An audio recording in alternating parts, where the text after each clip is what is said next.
Welcome to Vet Zone, where passion for animals, science, and medicine lives. Hello and welcome back. Congress enacted the Comprehensive Environmental Response, Compensation, and Liability Act, CERCLA, on December 11, 1980.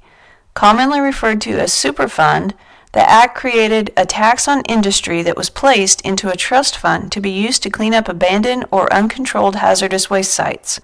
The Act also provided federal authority to respond to releases or threatened releases of hazardous substances that can endanger public health or the environment.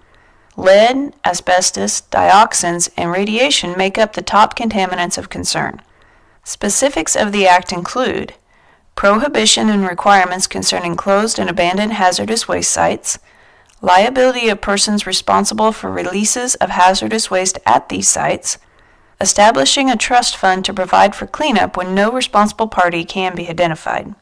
CERCLA can respond to short-term removals to quickly address releases or threatened releases.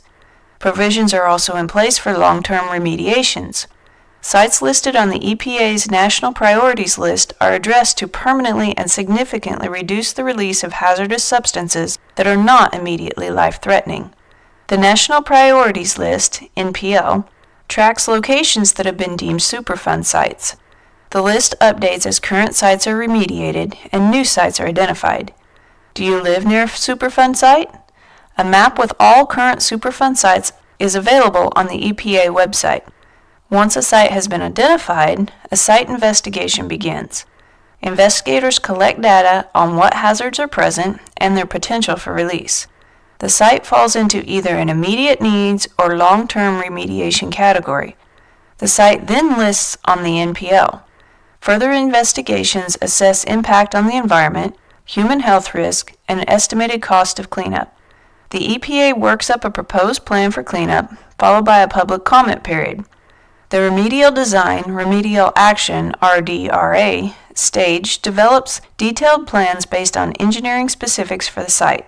The construction completions phase involves the actual cleanup process and can continue for many years, depending on the level and type of contaminants.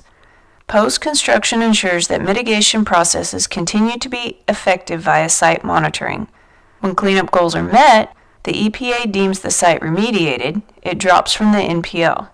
The end goal of CERCLA strives to return the site to a usable state in the future with minimal risk to human health and the environment. With a name like Superfund, CERCLA can be thought of as a devious thing. But in reality, CERCLA strives to reverse the harmful effects of previous industry in your community.